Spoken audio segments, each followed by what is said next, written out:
मनफी सोच से बचकर इंसान अपनी ज़िंदगी में इस तरह आगे बढ़ सकता है जैसे आप समझें कि 3G 4G स्पीड का नेट चलता है, बहुत तेज़ी से आगे बढ़ सकता है। मनफी सोच को तर्क करना इंसान की कामयाबी के लिए बहुत ज़्यादा ज़रूरी है। और मनफी सोच एक ऐसा मामला बनता जा रहा है हमारी सोसाइटी में कि आपको मैं क्या बताऊं कि कुछ लोग सिर्फ़ जो है लोगों की जो पसंद नापसंद बन चुकी है ना, मसलन कोई बंदा उनको पसंद नहीं है, किसी भी वजह से उनके जहन में कोई बदगुमानी बन गई है, तो उस वजह से फिर उन्होंने उसके हर काम में सिर्फ नेगेटिविटी ढूंढनी है, उसकी कोई ख़ामी कोई ना कोई ढूंढनी है।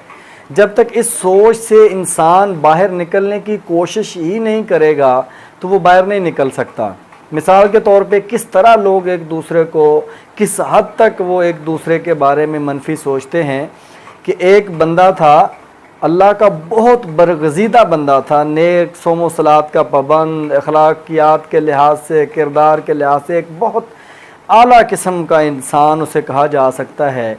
लेकिन उसके जो घर वाले थे, फैमिली वाले थे, करीब जो बरादरी वाले थे, वो उसे बिल्कुल भी अच्छा नहीं समझते थे, उसे तसव्वुर नहीं करते थे, नहीं मानते थे कि ये एक अच्छा आदमी है। तो वो बड़ा परेशान था अल्लाह का, क्योंकि वो एक बरगज़ीदा बंदा था। उसने जो है अल्लाह से दुआ की, फ़रियाद की कि ऐ मेरे मौला, या अल्लाह मुझे कोई ऐसी चीज़ अता कर दे, कोई ऐसी करामत अता कर दे कि मैं जो है इनके सामने वो पेश करूं तो इनको फिर यकीन हो जाए कि मैं कोई अल्लाह वाला हूं, अल्लाह के करीब हूं, कोई नेक बंदा हूं, ताकि फिर ये जब मान लें इस बात को तो ये भी मज़ीद तेरे करीब आ जाएं। नीयत बहुत अच्छी थी, इस नीयत से उसने दुआ मांगी। जब दुआ मांगी, अल्लाह ने उसे अपने बंदे को पैगाम दे दिया, भिजवा दिया कि मैंने तुम्हें उड़ने की सलाहियत दे दी है, अगर तुम उड़ना चाहो तो तुम हवा में उड़ सकते हो। उस बंदे ने एक दिन, जब उसको पता था कि अभी मैं जब हवा में उड़ूंगा और अपने घर और जो इर्द गिर्द के लोग जो ज़्यादा तनकीद करते हैं, जो इस चीज़ को नहीं मानते, मैं उनके सामने से गुज़र सकता हूँ। उसने हवा में उड़ना शुरू किया और हवा से उड़ के गया। तो जब हवा से उड़ के चला गया, शाम को जब उनके सामने आया तो कुछ लोगों ने कहा कि यार आज हमने आपको हवा में उड़ते हुए देखा। कुछ ने कहा यार तुम कौन से नेक बंदे, अल्लाह के बंदे हो, वो देखो आज तो हमने एक ऐसा नेक बंदा देखा, अल्लाह ने उसकी इबादत की वजह से, उसकी नेकियों में ऐसे इतनी ताकत दी हुई उसे कि वो हवा में उड़ रहा था। जब उसने उन बंदों के सामने ये बात रखी कि वो जो हवा में उड़ने वाला था वो तो मैं ही था, वो हवा में तो मैं उड़ रहा था। बहुत सारे लोग तो पहले ही इस बात को एडमिट कर चुके थे, मान चुके थे। कुछ लोगों ने इसकी बात बताने के बाद इसके ऊपर यकीन कर लिया। लेकिन कुछ लोग इंतहाई जो है वो डटाई पर थे, और उनकी वो जिस कैटेगरी की मैंने शुरू में बात की है कि वो लोग कभी भी मानते ही नहीं हैं, वो इसके ऊपर काम ही नहीं करना चाहते कि अपने अंदर से नेगेटिव थाट को ख़त्म ही नहीं करना चाहते। तो उन लोगों ने कहा अच्छा इसीलिए तो हम देख रहे थे कि वो बंदा बड़ा टेढ़ा हो के उड़ रहा था, सीधा नहीं उड़ा जा रहा था, तुम थे इसीलिए तुम टेढ़े टेढ़े उड़ रहे थे। यानी कि वो किसी भी सूरत में अपने अंदर से किसी शख्सियत के हवाले से या किसी मामले के हवाले से नेगेटिविटी को नहीं निकालना चाहते। अभी मिसाल के तौर पे जहाँ पर गुलाब का फूल होता है ना, अगर आपने उसका मुशाहिदा किया हो उस पौधे का, तो गुलाब के फूल के साथ कांटे भी होते हैं। तो अभी दो रुख हैं, यानी कि कांटों के साथ फूल है या फूल के साथ कांटे हैं। फूल के साथ कांटे हैं, देखें ज़रा कि भी फूल लगा साथ कांटे भी लगा दिए, यार ये तो कोई मसला नहीं है, यार ये तो बड़ी कोई अच्छा काम नहीं है। अगर कोई बंदा ये सोचे यार कांटे हैं लेकिन इसके साथ देखो कितने खूबसूरत नर्म और नाजुक खुशबू वाले फूल भी हैं।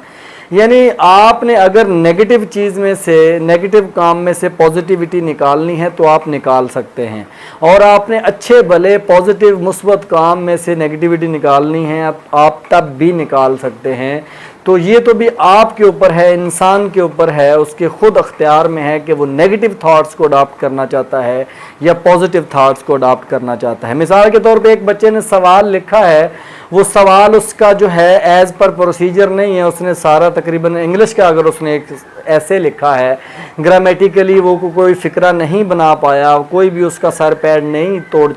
चढ़ा पाया, तो वो तो गलत कर दिया, आप उसे 0 नंबर दे देंगे, कांटा लगा देंगे। लेकिन आप उस बच्चे को भी मज़ीद इनकरेज करने के लिए, हौसला देने के लिए थोड़ा सा गौर करें, तो उस सारे गलत सवाल के अंदर में भी अंदर से भी बहुत सारी चीज़ें आपको